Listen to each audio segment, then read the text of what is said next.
उनके ऊपर एफआईआर क्यों नहीं हुआ? लालू जी बताओ तो, आप कब आरक्षण दिए?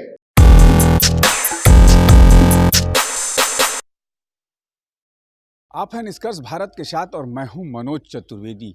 लालू का हसीन सपना, मुंगेरी लाल का हसीन सपना जो लालू देख रहे हैं, वो सपना चकनाचूर हो जाएगा। जी हां, उनकी दोनों बेटियां चुनाव हार रही हैं और कल सम्राट चौधरी जैसे ही लौटे अंतिम चरण के चुनाव प्रचार से, बक्सर में उन्होंने रोड शो किया, जिसकी तस्वीरें हम आपको दिखा दे रहे हैं। देखिए, रोड शो में वो तमाम हजूम जो है रोड शो में आपको दिखाई दे रहा है। और उसके बाद जैसे ही पटना लौटे, उन्होंने एक प्रेस कॉन्फ्रेंस किया और उन्होंने कहा कि लालू जी के सारे सपने जो हैं वो चकनाचूर हो रहे हैं। क्या कुछ सम्राट चौधरी ने कहा, हम आपको सुनवा देते हैं। अभी तक तो उन्हीं की बहन पर आरोप है कि उनके ऊपर एफआईआर क्यों नहीं हुआ।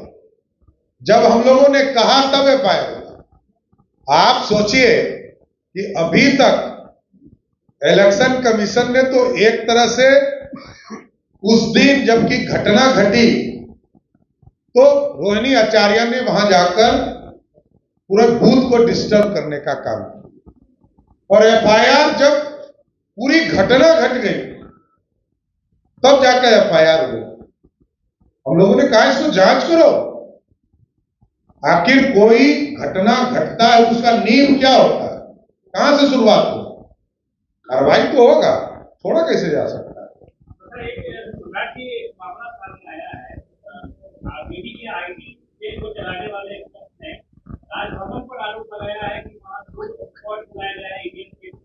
देखिए, आरजेडी के पास एक ही तंत्र है, वो है अफवाह फैलाना। आरक्षण खत्म, 2015 का चुनाव, उसी के आधार पर चुनाव लड़े थे लालू जी, तब भी आरक्षण खत्म नहीं हुआ। लेकिन मैं तो चैलेंज कर रहा हूं, लालू जी बताओ तो, आप कब आरक्षण दिए? कब आरक्षण दिए? एक वर्ग का नाम बताए जिसको आरक्षण देने का काम। लालू जी विरोधी हैं, गरीब विरोधी हैं, आरक्षण विरोधी हैं। उनके परिवार में लोग बैठ जाए वही आरक्षण है। ये अफवाह फैलाने वाली पार्टी है, गुंडागर्दी करने वाली, जबरदस्ती लूट लेगा, गुंडागर्दी करने वाली पार्टी है। और सीएम हाउस में बैठकर रंगदारी तय कराने वाले यही मुख्यमंत्री हुआ करते थे, लालू प्रसाद, कोई दूसरा नहीं। आगे भी यही कराने का प्रयास कर रहे हैं। कुछ नहीं होना है, बिहार की जनता जानती है।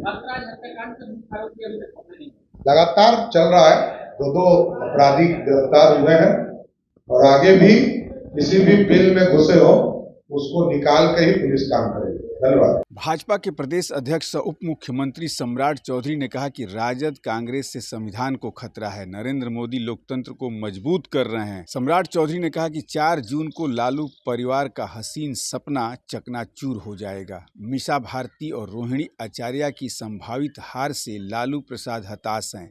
एक को सारण के लोगों ने ठुकरा दिया तो दूसरी को पाटलिपुत्र की जनता ने तीसरी बार भी खारिज करने का मन बना लिया है। उन्होंने यह भी कहा कि देश की जनता को परिवारवादियों और भ्रष्टाचारियों पर नहीं बल्कि विकसित भारत के संकल्प के साथ देश को आगे बढ़ा रहे नरेंद्र मोदी के भ्रष्टाचार मुक्त सरकार पर भरोसा है। सबसे बड़ी बात उन्होंने जो कही कि लालू बीमारी का बहाना बनाकर जेल के बाहर हैं और अब उन्हें जेल के अंदर जाना ही होगा।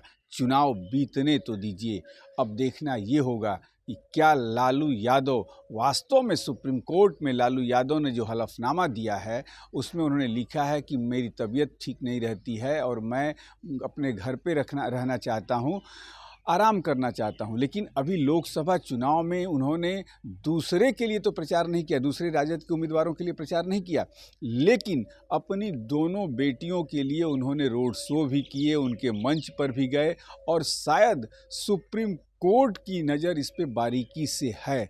जब अभी चुनाव खत्म हो जाएगा तो क्या सुप्रीम कोर्ट अपनी अवमानना मान के और सीबीआई ईडी जो है फिर से सुप्रीम कोर्ट पहुंच जाएंगी कि देखिए लालू यादव ने जो हलफनामा दिया था उसके अनुसार जो हैं ये सुप्रीम कोर्ट की अवमानना किए हैं। और उसी के संदर्भ में शायद सम्राट चौधरी ने आगाह कर दिया है लालू यादव को कि जेल तो आपको फिर से जाना पड़ेगा क्योंकि आप स्वास्थ्य लाभ के लिए जेल से बाहर थे। अब देखना ये होगा कि चुनाव के बाद किसकी सरकार बनती है और क्या कुछ एक्शन होता है, इस पर भी नज़र रहेगी। आप बने रहिए हमारे साथ।